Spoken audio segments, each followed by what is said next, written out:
Hey YouTube, how you doing? My name is TheBrokenMachine, and I'd like to thank you for tuning in today. I haven't been posting any commentaries lately. I have been a little busy, but I wanted to keep the channel open, and keep people seeing my content. So I've been uploading some point streaks. Hope you enjoyed them. You should check out the short, casual Battlefield Bad Company 2 montage that I edited and uploaded yesterday.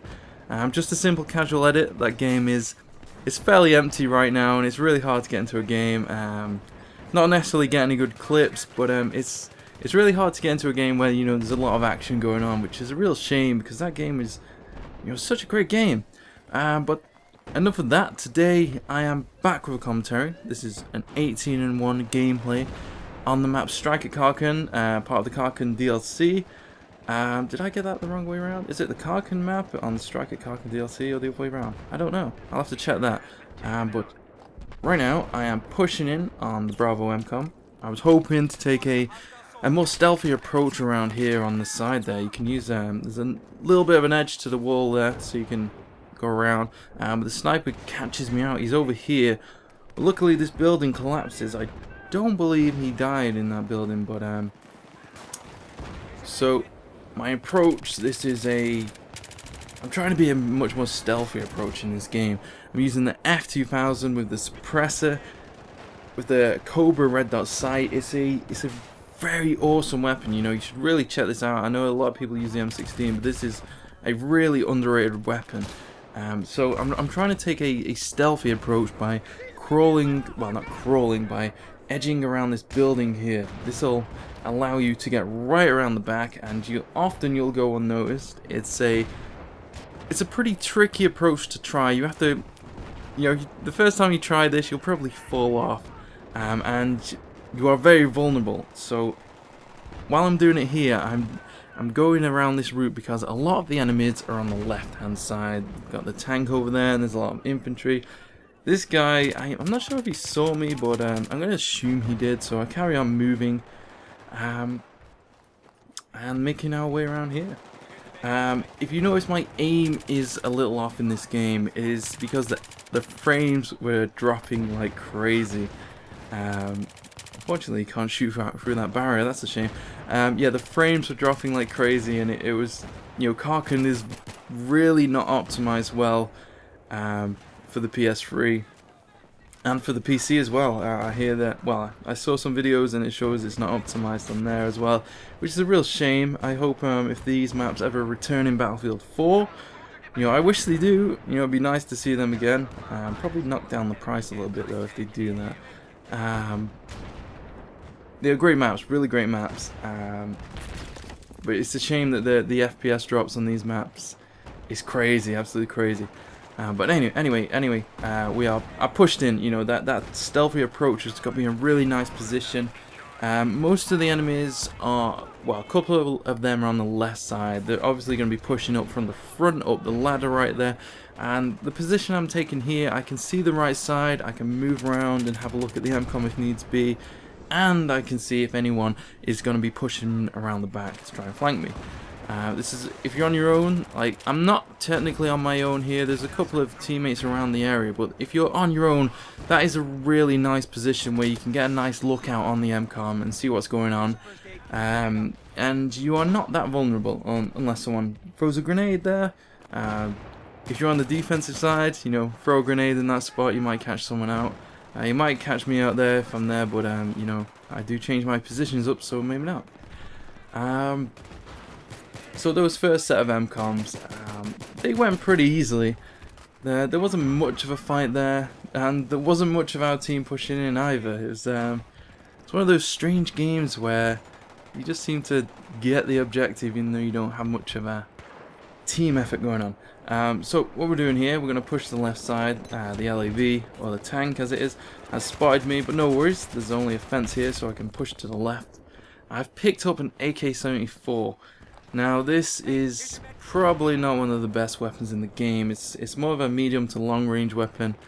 It's fairly accurate. The recoil is pretty easy to control. I'm using this sort of ACOG sight. I'm not sure of the exact name. I know I really should, but it's kind of like an ACOG. It actually really shoots this weapon quite well. As you'll see in a moment, it gives me, it's a very, this site really suits medium to long range engagements, which I'll be doing here.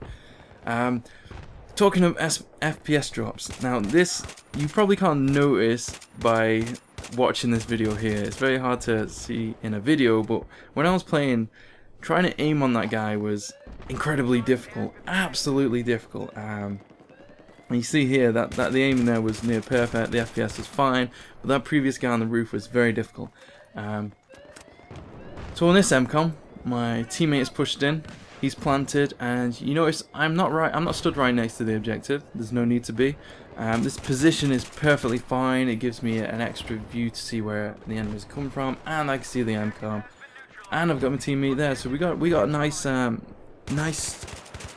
variety in ways we can attack the enemy there. You know, that's really important to have many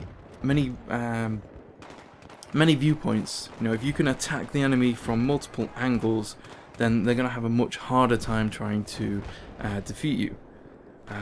So Alpha has been taken. There's nobody over here, so we're gonna assume that most of the enemies are on A. You can see there's we got a tank on the right there and the LAV. So what this means is that the majority of the enemies are either down the stairs there, as you can see right there, or they're going to be pushing in from their spawn. Hence why I'm a little bit cautious. You know, I'm checking back and forth here. You know, I'm a little bit cautious because I'm thinking, you know, I'm going to get flanked. You know, there's not many enemies on the right there, if any. So the chances are I'm either going to get flanked. You see this guy over here. He's trying to go for a flank. At this point in the map, in the MCOM being planted,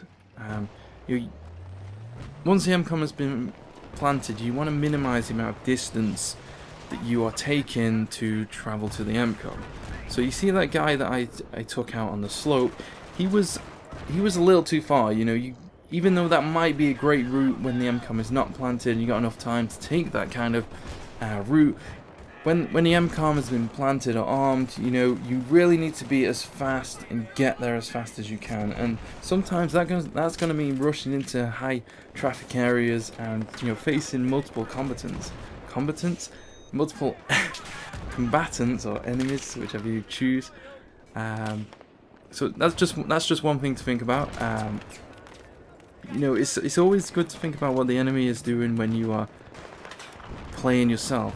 You know, that's one thing that I always do. I always try and think, you know, I'm trying to analyze my own gameplay as I'm playing to try and improve it, but at the same time I'm analyzing other people's gameplays and how they react to me and how they play, so I can try and try and read what they're doing in a way and try and interpret from that, try and improve my game and try and essentially try and interpret what they're doing so I can act accordingly. But at the same time, you know, I'm trying to learn from them, even though that when you're watching other people, they may not be playing well, and you can learn from that. You can learn from the enemy's mistakes, so you don't make them. You know, you don't have to be this player who just goes out and tries everything to try and improve the game, when, you know, you can watch other people play and see what they're doing and try and improve from that, if that makes sense. I think I'm going off on a tangent here. Those second set of MCOMs, they were pretty easy. Most of my team did all the work there. You know, that sometimes happens. You can see right here, I'm in a pretty bad place. They've got the tank there. But you know, I'm not concerned about the tank, of course, because that tank is, you know, don't let vehicles distract you. They can be very distracting because they're a very powerful force. But in this moment, that tank is completely useless if it's not near the objective or not pointing its weapons at the objective. So you can see these guys have not even seen me. I managed to push in pretty easily. Get a third guy here. Nice little lunge on the knife there. So on this MCOM, once again, my teammate has pushed in and planted it. I'm not really planting the objectives in this game. That doesn't mean I'm not playing the objective. I certainly am. I'm more of a backup role, I guess, maybe a slayer role in this particular game. I'm not right on the objective, but I'm defending it. You can see right here, this is a great positioning to defend this particular MCOM. You can see the MCOM by going in between those two little huts, and you can see around the area. And if you're using a suppressor like I'm doing here, you can remain pretty much unseen for most of the time. So what we're going to do, we're going to try and push into the Alpha MCOM here. This is probably one of the most difficult ones to take on this map, especially if the enemy team manages to get on the catwalk. That is, you know, that's a really strong position, so you really kind of need to focus on that and try and get them off if you can. In this particular game, we don't get them all off there. They manage to stay up there, but that doesn't matter. If you can get the MCOM planted, they can be distracted, and that position, while it may be very strong, can actually be very weak in a, I'm not sure how to put that. If sometimes a really strong position, like on the top there, can be really strong for a certain amount of time, but when the MCOM is planted and your team has managed to get certain parts of the map, suddenly that position is a lot weaker and a complete waste of time being up there. So, you know, we've managed to push in here. You can see they're up there, but you know, I'm not engaging right now because I need some ammo. I really need some ammo. I managed to get a kit here. I'm gonna drop some ammo and switch up back to the F2000. You got a teammate pushing up on the top there. You see, you know, that's really important to be paying attention where your teammates are. We got a teammate up there. That means the catwalk is clear. We got teammates behind me and teammates to the right trying to push in. So what this means is we can easily get this MCOM now. You know, we've got it. We've got guys on that strong position. They can overlook the MCOM. So now that position is really strong for us rather than the enemy team. They do have a tank out there, which can be a bit of trouble, but you notice they haven't got the infantry. Their infantry is not pushing in, so that tank becomes a complete waste of time. So that was an 18-1 gameplay. I'm going to be doing more commentaries. I'm back with the commentaries now. I'm going to be carrying on with my How to Become a Better Teammate series soon. I'm just finalising some details on the video that I want to do. So yeah, thank you guys for joining me. I hope you enjoyed this commentary, and I'll see you guys later. Take it easy.